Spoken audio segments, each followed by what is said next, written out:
Hello நண்பர்களே, இது உங்கள் மாஸ்க்மூஞ்சி ஒரு மாற்றத்தை நோக்கி. நாம் இன்றைக்கி நம்ம வீடியோவில் எதை பற்றி பார்க்க போகிறோன்னு பார்த்தீங்கன்னா, பெயில் அப்படின்ற வார்த்தைக்கு என்ன அர்த்தம், அப்புறமா பெயிலில் எந்தெந்த மாதிரியான வகைகள் இருக்குது, அதுக்கப்புறமேட்டு பெயிலை பற்றி ஒரு சின்ன கேஸ் பார்ப்போம். அதுக்கு முன்னாடி நம்ம சேனலை இன்னும் சப்ஸ்கிரைப் பண்ணாதவங்க சப்ஸ்கிரைப் பண்ணிக்கோங்க, கூடவே பெல் ஐக்கானையும் கிளிக் பண்ணிக்கோங்க. அப்போ தான் நம்ம போடுற வீடியோஸ் எல்லாமே உங்களுக்கு டைமுக்கு நோட்டிஃபிகேஷனில் காட்டும்.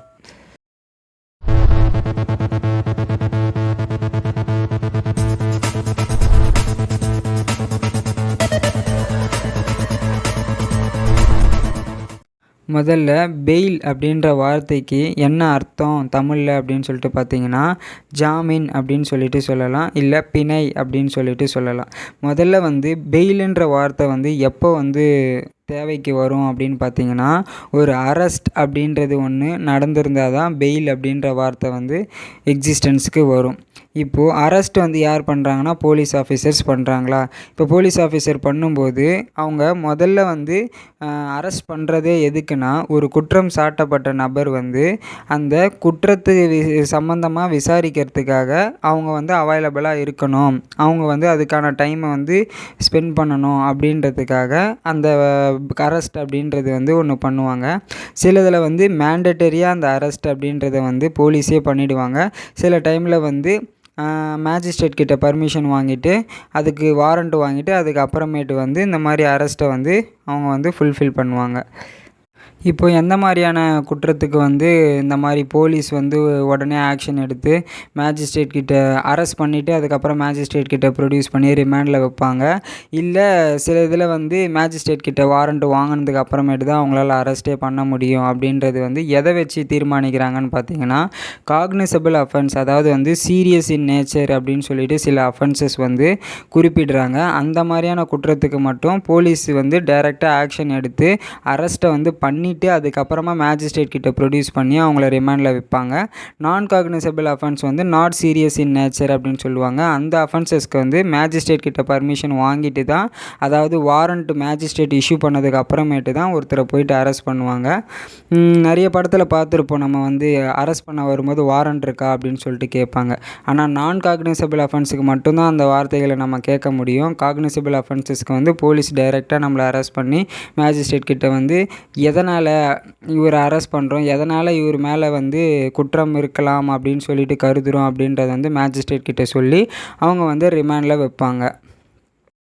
பெயிலில் என்னென்ன மாதிரியான பெயிலெலாம் இருக்குதுன்னு பார்த்தீங்கன்னா, பெயில் இன் பெயிலபிள் அஃபென்ஸ், பெயில் இன் நான் பெயிலபிள் அஃபென்ஸ், அப்புறமா ஆன்டிசிபேட்ரி பெயில், அப்புறமா இது இல்லாமல் டிஃபால்ட் பெயில் இல்லை மேண்டேட்டரி பெயில் அப்படின்னு சொல்லுவாங்க. அந்த மாதிரியான ஒரு வகையான பெயில் இருக்குது.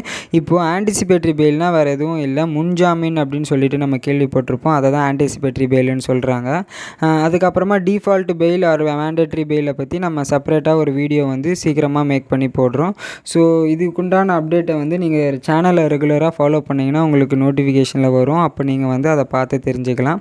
இப்போ பெயில் இன் பெயிலபிள் அஃபென்ஸ் அப்படின்னா என்னென்னு பார்த்தீங்கன்னா, ஒரு குற்றம் நடந்திருக்கு, அதுக்கப்புறமா அரெஸ்ட்டுன்னு ஒன்று நடந்திருக்கு அப்படின்னும்போது, இப்போது ஒரு ஜாமீனை ஒரு உரிமையாக கேட்டு வாங்கிக்கலாம் அப்படின்னு சொல்லிட்டு எந்த வகையான ஒரு குற்றத்தில் ரிகார்டிங்காக வாங்கிக்கலான்னு பார்த்தீங்கன்னா, பெயிலபிள் அஃபென்சஸ் அப்படின்னு சொல்லிட்டு இருக்கிற அஃபென்சஸ்க்கு அது கீழே வர அஃபென்சஸ் எல்லாம் அது மேலே அந்த அஃபென்சஸை நீங்கள் பண்ணியிருக்கீங்கன்னு சொல்லிட்டு உங்கள் மேலே குற்றச்சாட்டுகள் மூலயமா உங்களை அரெஸ்ட்டுன்னு ஒன்று பண்ணுறாங்கன்னா, அந்த மாதிரியான ஒரு அரெஸ்ட்டுக்கு நீங்கள் பெயிலை ஒரு உரிமையாக கேட்டு கோர்ட்டு மூலயமா நீங்கள் வாங்கிக்கலாம். இப்போது ஒரு குற்றத்தையே bailable offence, non bailable offence சொல்லிட்டு ரெண்டாக பிரிக்கிறாங்க. இப்போது நீங்கள் இப்போது லா ஸ்டூடெண்ட்ஸுக்காக இந்த எக்ஸ்ட்ரா இன்ஃபர்மேஷனை நான் ப்ரொவைட் பண்ணுறேன். இப்போது நார்மல் பீப்புள்ஸ் லேமன்ஸ் நீங்கள் பார்க்குறதா இருந்தாலுமே உங்களாலையும் ஈஸியாக அக்சஸ் பண்ணி பார்க்க முடியும். இதை எப்படி நம்ம ஒரு குற்றத்தை பெயிலபிள்னு சொல்கிறாங்க, நான் பெயிலபிள் சொல்கிறாங்க அப்படின்னு சொல்லிட்டு பார்த்தீங்கன்னா, CRPC அப்படின்னு சொல்லிட்டு குற்றவியல் நடைமுறை சட்டம் அப்படின்னு சொல்லிட்டு ஒன்று இருக்குது. அதில் ஃபஸ்ட்டு ஸ்கெடியூல் எடுத்து நீங்கள் பார்த்தீங்கன்னா, ஒரு குற்றத்துக்கும் அந்த குற்றம் பெயிலபிளில் வருதா, இல்லை நான் பெயிலபிளில் வருதா, இல்லை சீரியஸ் இன் நேச்சரில் வருதா, இல்லை நாட் சீரியஸ் இன் நேச்சரில் வருதா, அதாவது காக்னிசபிளா இல்லை நான் காக்னிசபிளா அப்படின்றது எல்லாமே ஃபஸ்ட்டு ஸ்கெடியூலில் கொடுத்துருக்கும். நீங்கள் அதில் பார்த்தீங்கனாலே ஒரு விஷயத்தை பெயிலபிள் அஃபென்ஸில் வருதுன்னா, இந்த மாதிரி என்னைக்கு அந்த அரெஸ்ட்டு நடக்குதோ அன்னிலேருந்தே நீங்கள் அதை ஒரு ரைட்டாக எக்ஸிக்யூட் பண்ணி, இந்த மாதிரி என்னை அரெஸ்ட் பண்ணியிருக்காங்க, என்னுடைய பார்ட்டி என் கிளைண்ட்டை அரெஸ்ட் பண்ணியிருக்காங்க, அவங்களுக்கு நீங்கள் ஜாமீன் தரணும் அப்படின்ற அப்படின்றத வந்து ஒரு உரிமையாக வந்து கேட்டு நீதிமன்றத்திலேருந்து பெற்றுக்கொள்ளலாம். இப்போது நான் பெயிலபிள் அஃபென்சஸ் தான் பெயில் கிடைக்கிறது கொஞ்சம் கஷ்டமான விஷயமா இருக்கும். அப்புறம் நான் ஸ்டார்டிங்கில் சொன்ன மாதிரி ஒரு கேஸ் பற்றி நம்ம பார்க்கலான்னு சொல்லியிருந்தேன். அது என்ன கேஸுன்னு பார்த்தீங்கன்னா, Monith Malhotra versus state of Rajasthan 1991. இந்த கேஸில் என்ன சொல்லியிருக்காங்கன்னு சொல்லிட்டு பார்த்தீங்கன்னா, ஒரு குற்றவாளி வந்து ஒரு பெயிலபிள் அஃபென்சஸ் கீழே ஒரு போலீஸ் ஆஃபீஸர் அரெஸ்ட் பண்ணும்போது அவங்க செக்ஷன் 50 சப்செக்ஷன் 2 வந்து மேண்டட்டரியாக ஃபாலோ பண்ணணும் அப்படின்னு சொல்லியிருக்காங்க. இப்போ செக்ஷன் 50 சப்செக்ஷன் 2 என்ன சொல்லியிருக்குன்னு பார்த்தீங்கன்னா, செக்ஷன் 50 ஆஃப் CRPCயில் person arrested to be informed of grounds of arrest and of right to bail. அதாவது வந்து ஒரு பர்சனை வந்து அரெஸ்ட் பண்ணும்போது அவங்கள எந்த காரணத்தினால அரெஸ்ட் பண்ணுறோம் அப்படின்றது மட்டும் இல்லாமல் அவங்களுக்கு பெயிலுன்றது வந்து ஒரு உரிமையாக வந்து நீங்கள் கோரி நீதிமன்றத்திலேருந்து பெற்றுக்கொள்ள முடியும் அப்படின்றத வந்து ஒரு இன்ஃபர்மேஷன் வந்து ப்ரொவைட் பண்ணணும் போலீஸ் ஆஃபீஸர் அரெஸ்ட் பண்ணும்போது அப்படின்னு சொல்லிட்டு அதை இந்த பெயிலபிள் அஃபென்சஸ் கீழே அரெஸ்ட் பண்ணுற ஆள்கிட்ட வந்து மேண்டேட்டரியாக அதை நீங்கள் பண்ணியே ஆகணும், அதை இன்ஃபர்மேஷன் கொடுக்காமல் இருக்கக்கூடாது அப்படின்றத வந்து இந்த ஜட்ஜ்மெண்ட்டில் வந்து சொல்லியிருக்காங்க. இப்போது 50 சப்செக்ஷன் 2 வந்து என்ன சொல்லியிருக்காங்கன்னா, போலீஸ் ஆஃபீஸர் வந்து ஒரு வாரண்ட் இல்லாமல் ஒரு பெயிலபிள் அஃபென்சஸை கமிட் பண்ணியிருக்கிற ஒரு நபரை வந்து அரெஸ்ட் பண்ணும்போது அவங்களுக்கு வந்து இந்த மாதிரி வந்து உங்களுக்கு பெயில் வந்து வாங்கிக்கக்கூடியதுக்கான உரிமை இருக்குது. அதனால் வந்து நீங்கள் ஷூரிட்டிஸை வந்து அரேஞ்ச் பண்ணிவிட்டு பெயிலை வந்து நீதிமன்றத்தில் வந்து வாங்கிக்கோங்க அப்படின்றத வந்து அதை வந்து சப்செக்ஷன் 2 வந்து இன்ஃபார்ம் பண்ணியிருக்காங்க. ஸோ அதை வந்து இந்த ஜட்ஜ்மெண்ட் மூலிமா மேண்டட்டரியாக போலீஸ் ஆஃபீஸர்ஸ் வந்து ஃபாலோ பண்ணணும் அப்படின்னு சொல்லிட்டு கோர்ட் வந்து வலியுறுத்தியிருக்கு. மாதிரியான குற்றம்லாம் வந்து நான் பெயிலபிள் அஃபென்சஸில் வருதுன்னு பார்த்தீங்கன்னா, கொலை குற்றம், அப்புறமா ரேப், இந்த மாதிரியான ஒரு சீரியஸ் இன் நேச்சரில் வர அஃபென்சஸ் எல்லாமே நான் பெயிலபிளில் தான் வரும். இந்த மாதிரியான அஃபென்சஸ் வந்து அதில் வந்து கமிட் ஆகிறவங்க இல்லை அது மேலே அந்த குற்றச்சாட்டுகள் அவங்க மேலே வச்சுருக்காங்கன்னா அவங்கள அரெஸ்ட் பண்ணதுக்கு அப்புறமேட்டு அவங்களுக்கு பெயில் கிடைக்கிறது வந்து கொஞ்சம் சிரமமாக இருக்கும்.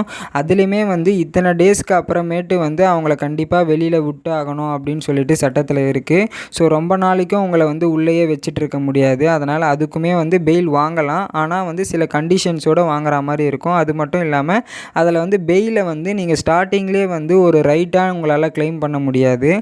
அந்த டேஸ் வந்து எப்போ வந்து அது பார் ஆகுதோ அதுக்கு அப்புறமேட்டு வந்து நீங்கள் அதை ரைட்டாக வந்து கிளைம் பண்ணலாம். ஆனால் அதுக்கு முன்னாடி வரைக்கும் அது வந்து கோர்ட்டில் இருக்கிற ஜட்ஜோடைய டிஸ்க்ரிஷனாக மட்டுமே இருக்கும். அதாவது அந்த ஜட்ஜி நினச்சா மட்டும்தான் உங்களை வந்து பெயில் கொடுக்குற மாதிரி இருக்கும். அந்த ஜட்ஜி வந்து இப்போது வந்து ஜட்ஜி நினைக்கிறாங்க இந்த மாதிரி வந்து இவங்க அந்த தப்பை பண்ணியிருக்கிறதுக்கு அதிக வாய்ப்புகள் இருக்குது அப்படின்னு சொல்லிட்டு நினைக்கிறாங்கன்னா ஜட்ஜு வந்து பெயிலை வந்து கேன்சல் பண்ணிவிடுவாங்க. பெயில் அப்ளிகேஷனை வந்து அவங்க வந்து ரிஜெக்ட் பண்ணிவிடுவாங்க, டிஸ்மிஸ் பண்ணிவிடுவாங்க. அந்த டைமில் வந்து உங்களுக்கு பெயில் கிடைக்காம நீங்கள் திரும்ப அப்படியே உள்ளேயே இருக்கிற மாதிரி தான் இருக்கும். எங்ககிட்ட இருக்கிற கிளைண்ட்ஸ் எல்லாமே வந்து மேக்ஸிமம் கேட்குற கேள்வி என்னவாக இருக்குன்னா, பெயில் கிடைக்கிற வரைக்கும் வந்து அமைதியாக இருப்பாங்க. எப்போ வந்து பெயில் கிடச்சிட்டு அவங்க வெளியில் வராங்களோ, வெளியில் வந்த உடனே இந்த மாதிரி வந்து ஊரை விட்டு ஓடிடலாமா, இந்த மாதிரி வந்து அப்ஸ்காண்ட் ஆகிடலாமா அப்படின்ற மாதிரி வந்து எங்ககிட்ட கேட்பாங்க. ஆனால் வந்து நாங்கள் கொடுக்குற அட்வைஸோ இல்லை நீங்கள் பின்பற்ற வேண்டிய ஒரு அட்வைஸோ என்னன்னு பார்த்தீங்கன்னா, கண்டிப்பாக வந்து அந்த மாதிரி வந்து அப்ஸ்காண்ட் ஆகக்கூடாது. ஏன்னா வந்து நீங்கள் பெயில் கொடுக்கும்போது உங்களுக்கான 2 ஷூரிட்டிஸோட தான் கொடுத்துருப்பீங்க. இப்போது உங்களுக்காக வந்து ஷூரிட்டி கொடுக்க வந்த அந்த 2 பேரையுமே அந்த விஷயம் வந்து நீங்கள் அப்ஸ்காண்ட் ஆகுறீங்கன்னா அவங்கள வந்து கொஷின் பண்ணுற மாதிரி இருக்கும். அதனால் அது அவங்களுக்கும் பாதிக்கும். அது மட்டும் இல்லாமல் வந்து இப்போது நீதிமன்றம் பெயில் கொடுக்கறதே வந்து இப்போது நான் வந்து இந்த மாதிரி வந்து கண்டிஷன்ஸ் எல்லாம் வந்து ஃபாலோ பண்ணுவேன், இந்த மாதிரி போலீஸ் ஸ்டேஷனில் போயிட்டு கையெழுத்து போடுவேன், நீதிமன்றத்தில் வந்து ஆஜராகுவேன், கூப்பிடும்போது வந்து இன்வெஸ்டிகேஷனுக்கு கோஆப்ரேட் பண்ணுவேன் அப்படின்ற கண்டிஷன்ஸ்லாம் ஒத்துக்கிட்டு தான் நம்மளுக்கு வந்து பெயிலே வந்து ப்ரொவைட் பண்ணுவாங்க. ஸோ அதுக்கப்புறமேட்டு நீங்கள் அப்ஸ்காண்ட் ஆகுறீங்க இல்லை ஏதாச்சும் வந்து எவிடன்ஸை வந்து நீங்கள் கலைக்க பார்க்குறீங்க அப்படின்னு சொல்லிட்டு வந்து கோர்ட் வந்து நினச்சிது, அவங்களுக்கு வந்து கோர்ட்டுக்கு இன்ஃபர்மேஷன் போகுது அப்படின்ற பட்சத்தில் வந்து உங்களுக்கு வந்து அந்த பெயிலை வந்து கேன்சல் பண்ணிவிட்டு உங்களை திரும்ப ரிமாண்டில் வைப்பாங்க. வச்சதுக்கு அப்புறமேட்டு உங்களுக்கு திரும்ப பெயில் கிடைக்கிறது வந்து ரொம்பவே சிரமமாக போயிடும். அதனால் வந்து நீங்கள் எப்பயுமே வந்து அப்ஸ்காண்டோ இல்லை வந்து ஊரை விட்டு இந்த மாதிரி வந்து எங்கேயாச்சும் வெளியூர் போயிடுறதோ அந்த மாதிரி வந்து நீங்கள் ஆகக்கூடாது, போகவும் கூடாது. அப்படி போனீங்கன்னா அது உங்களுக்கு தான் பெரிய ஒரு பாதிப்பாக வந்து அடையும். ஸோ மிச்ச 2 டைப்பை பற்றி சொல்கிறதுக்கு வந்து நாங்கள் செப்பரேட்டாக ஒரு வீடியோ வந்து மேக் பண்ணி கூடிய விரைவில் உங்களுக்கு போடுறோம். ஸோ இது மூலயமா உங்களுக்கு வந்து பெயில் பற்றின ஒரு பேசிக் இன்ஃபர்மேஷனும் பேசிக்கான ஒரு அவேர்னஸும் கிடச்சிருக்குன்னு சொல்லிட்டு நம்புகிறோம். ஸோ நம்ம சேனலை இன்னும் சப்ஸ்கிரைப் பண்ணாதவங்க சப்ஸ்கிரைப் பண்ணிக்கோங்க. இந்த வீடியோ உங்களுக்கு பிடிச்சிருந்ததுன்னா லைக் பண்ணுங்கள், உங்கள் ஃப்ரெண்ட்ஸ் எல்லாருக்கும் ஷேர் பண்ணுங்கள். அப்புறமா உங்களுக்கு வேறு ஏதாச்சும் டவுட்ஸ் இருந்ததுன்னா கமெண்ட் செக்ஷனில் போய்ட்டு கமெண்ட் பண்ணுங்கள்.